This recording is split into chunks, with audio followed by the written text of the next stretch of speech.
कल की पुराण, गरुड़ पुराण और महाभारत, क्या ये सिर्फ कुछ पुरानी किताबों के नाम हैं या फिर इनमें कुछ ऐसा छुपा है जो आज हमारे सामने सच हो रहा है?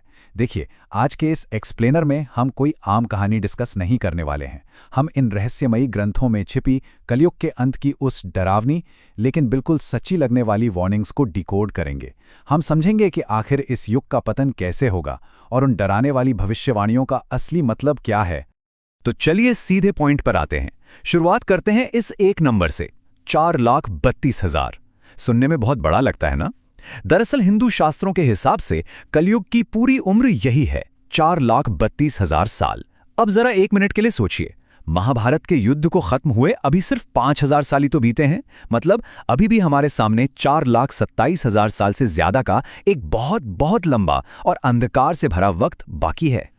और पता है सबसे दिलचस्प बात क्या है? ये डर कोई आज का नहीं है।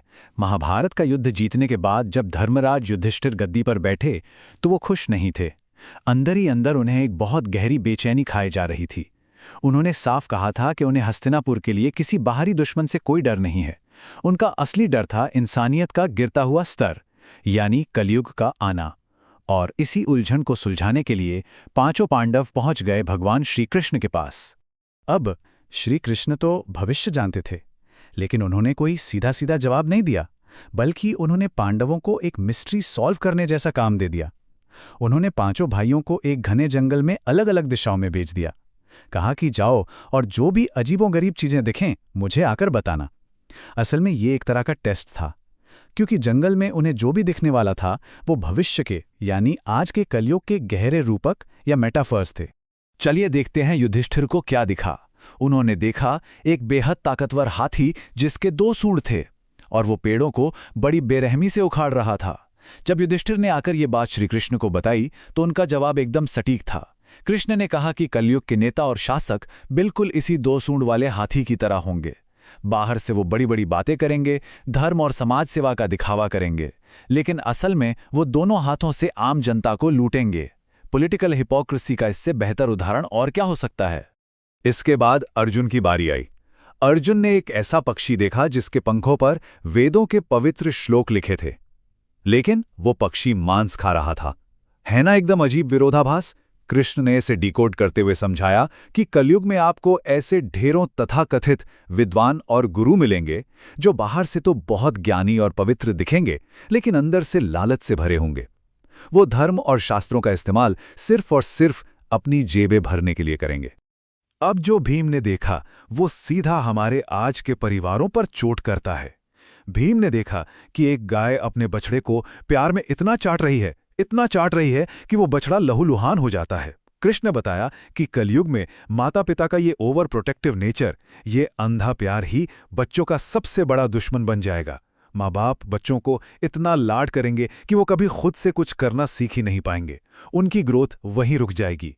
सहदेव का जो एक्सपीरियंस था वो आज की सेल्फिश सोसाइटी को बिल्कुल बेनकाब कर देता है। उन्होंने देखा कि 6 पानी से लबालब भरे कुओं के बीच एक कुआं बिल्कुल सूखा पड़ा है। कृष्ण ने समझाया कि ये उस समाज का प्रतीक है जहां अमीर लोग तो और अमीर होते जाएंगे, बड़ी बड़ी पार्टियां करेंगे, लेकिन उन्हें इस बात से कोई फर्क नहीं पड़ेगा कि उनका ही पड़ोसी भूख से तड़प रहा है। इंसान के अंदर की बेसिक इंसानियत और हमदर्दी बिल्कुल खत्म हो जाएगी। लेकिन खैर, नकुल का जो विजन था वो थोड़ी सी उम्मीद जरूर देता है।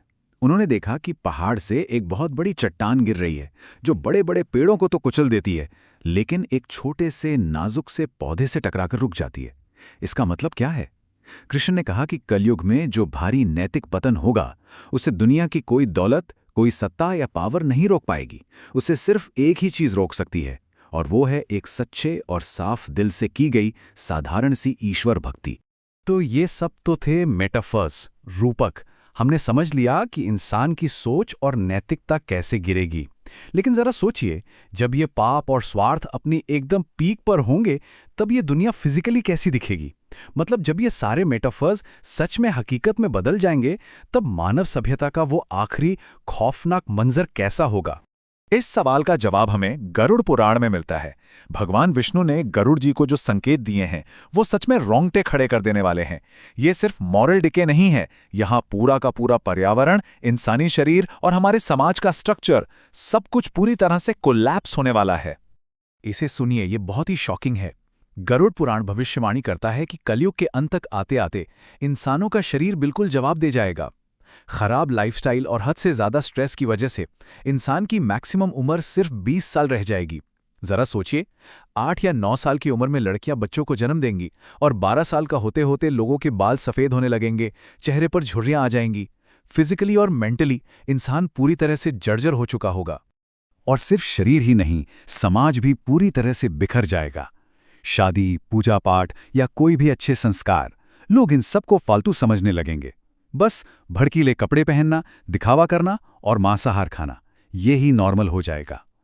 रिश्तों की अगर बात करें तो वफादारी और भरोसा नाम की कोई चीज नहीं बचेगी। सिर्फ और सिर्फ अपना फायदा, अपना स्वार्थ, बस यही जीवन का इकलौता मकसद रह जाएगा। अब इस सब का असर हमारी पृथ्वी पर तो पड़ना ही है। इंसानों ने प्रकृति को इतना लूटा होगा कि धरती बिल्कुल बंजर और जहरीली हो जाएगी। पर्यावरण का इतना भयानक पतन होगा कि पेड़ पौधे फल फूल देना ही बंद कर देंगे। सारे नेचुरल रिसोर्सेज गायब हो जाएंगे। ग्रंथों में तो यहां तक लिखा है कि उस खतरनाक और जहरीले माहौल में सिर्फ एक शमी का पेड़ ही ऐसा होगा जो किसी तरह जिंदा रह पाएगा।